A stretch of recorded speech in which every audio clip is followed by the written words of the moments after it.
যে এস কুকিংয়ে সবাইকে স্বাগতম। আমি ঝুম্পা বলছি। আমি একটা নতুন রেসিপি নিয়ে আসলাম, যেটা নাকি মুখে স্বাদ বদলানোর জন্য এই রেসিপিটা ভীষণ ভালো লাগবে। তো আমি কিছু এখানে জিনিস নিয়ে নিয়েছি, সেটা নিয়েছি। এখানে শুকনো লঙ্কা নিয়েছি, কাঁচা লঙ্কা নিয়েছি, রসুন নিয়েছি, পেঁয়াজ কুচি নিয়েছি, 1 চামচ কালো জিরে নিয়েছি, কিছু কুমড়ো পাতা ধুয়ে কুচিয়ে নিয়েছি, আর আগেই দেখিয়ে দিয়েছি চিংড়ি মাছ। আমি কড়াইতে তেল দিয়ে দিলাম। তেল দিয়ে প্রথমেই আমি যেটা করব সেটা হচ্ছে যে শুকনো লঙ্কাটাকে আগে আমি ভেজে তুলে নেব। শুকনো লঙ্কাকে একটু লাল লাল করে ভেজে তুলে নেব। তুলে নেওয়ার পর এটাকে আমি তুলে নেব। তুলে নেওয়া হয়ে গেলে তারপরে এর মধ্যে আমি যে কাজটা করব, আমার শুকনো লঙ্কাটা কিন্তু ভাজা হয়ে গেছে, এটাকে আমি তুলে নিলাম।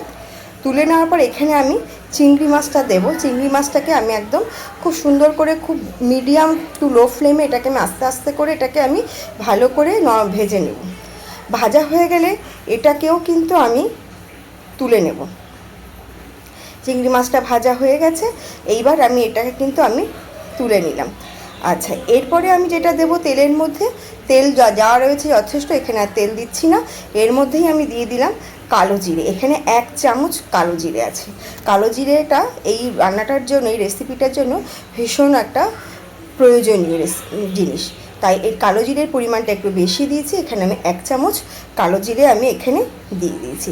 তারপরে এর মধ্যে দিয়ে দিচ্ছি এখানে গোটা আমি একটা রসুন আমি ছাড়িয়ে নিয়েছি। এখানে ছোট রসুন, যদি ছোট আকারের রসুন ছিল, সেটাকে আমি ছাড়িয়ে নিয়ে দিয়ে দিলাম গোটা কোয়াগুলোকে, আর দিয়ে দিলাম একটা পেঁয়াজ কুচি আর 3টে কাঁচা লঙ্কা। লঙ্কাটা আপনারা আপনাদের স্বাদ মতো দেবেন, যে যেরকম ঝাল খান সেরকমই দেবেন। দিয়ে আমি এটাকে ভালো হালকাভাবে এটাকে আমি ভেজে নেব। খুব মিডিয়াম টু লো ফ্লেমে রান্নাটা করব। করে এই যে চিংড়ি মাছটা আগে ভেজে নিয়েছিলাম সেটাও আমি এখানে দিয়ে দিলাম। দিয়ে শুকনো লঙ্কাটাও যেটা ভেজে রেখেছি সেটা দিয়ে দিলাম। তারপরে আমি এখানে দিয়ে দেব কুমড়ো পাতাগুলো। কুমড়ো পাতাগুলো এখানে দিয়ে আমি এটাকে একটু নরম করে নেব। নতুন এবং পুরনো বন্ধুদের বলবো, আপনারা এই রেসিপিটা প্রথম থেকে শেষ পর্যন্ত দেখবেন। যদিও জানি অনেক রকম বাটা হয়, এই বাটাও অনেক রকম জানে, কিন্তু আমি যেভাবে করছি সেটাই আপনাদের সঙ্গে শেয়ার করলাম। এটা আপনারা দেখবেন। যদি ভালো লাগে অবশ্যই লাইক, কমেন্ট, শেয়ার করবেন, এবং নতুন বন্ধুরা আমাকে সাবস্ক্রাইব করে পাশে থাকবেন এবং পাশে থাকা বেল আইকনটি প্রেস করে দেবেন। আচ্ছা, আমি এখানে কুমড়ো পাতা দেওয়ার পর লবণ দিয়ে এটাকে পাতাটাকে কিন্তু একদম আমি নরম করে নিলাম। পাতাটা কিন্তু একদম মুজে গেছে। এইবার এটাকে আমি যে একটা জল বেরিয়েছে, জলটাকে আমি ভালো করে এটাকে আমি টানিয়ে নেব।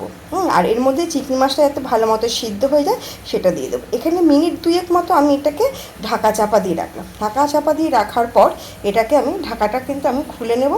এখনও জল রয়েছে, জলটাকে ভালো করে টানা হয়ে গেলে তারপরেই কিন্তু আমার মোটামুটি এটাকে বাটলে কিন্তু হয়ে যাবে। আপনারা অবশ্যই বাড়িতে এভাবে করে দেখবেন। যে কোনো ঠান্ডার ওয়েদারে বা বর্ষা হলে এই ধরনের খেতে না ভীষণ ভালো লাগে। আমার কিন্তু এটা হয়ে গেছে। আমার হাতে একদম সময় ছিল না বলে আমি গরমই বেটে নিলাম। গরম বাটতে কিন্তু খুব সমস্যা হয়, তবে কিন্তু এটাকে আপনারা হাতে সময় থাকলে ঠান্ডা করেই বেটে নেবেন। আচ্ছা, আমি এই গরম অবস্থাতেই এটাকে কিন্তু বেটে নেব। ছিলে বাটলে বেশি ভালো হয়, কিন্তু আমার হাতে একদমই সময় ছিল না, তাই আমি মিক্সিতে এটা বেটে নিলাম। বাটা কিন্তু আমার হয়ে গেছে। দেখুন কত সুন্দর বাটাটা হয়েছে। এটাকে আমি সামান্য একটু তেল দিয়ে এটাকে কিন্তু আবার একটু টানা করে নেব।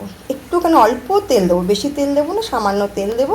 দিয়ে এই কড়াইটার মধ্যেই আমি করে নিচ্ছি। দিয়ে আমি এটাকে দিয়ে দেবো তেলের মধ্যে।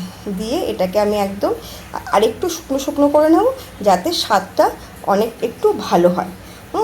আচ্ছা, আমি দিয়ে দিলাম এই মিক্সির থেকে পুরো বাটাটাকে আমি এখানে কড়াইতে দিয়ে দিলাম। দিয়ে এটাকে আমি ভালো করে এটাকে টানিয়ে নিলাম। টানিয়ে নিয়ে এবার এটাকে আমার সার্ভ করলে আমার কিন্তু রেডি হচ্ছে কুমড়ো পাতা বাটা, যেটা নাকি একটা খুব সুস্বাদু একটা রেসিপি। যে রেসিপিটা কিন্তু মুখে কিন্তু স্বাদ বদলানোর জন্য ভীষণ ভালো একটা রেসিপি। আমার কিন্তু অলরেডি কমপ্লিট রান্নাটা।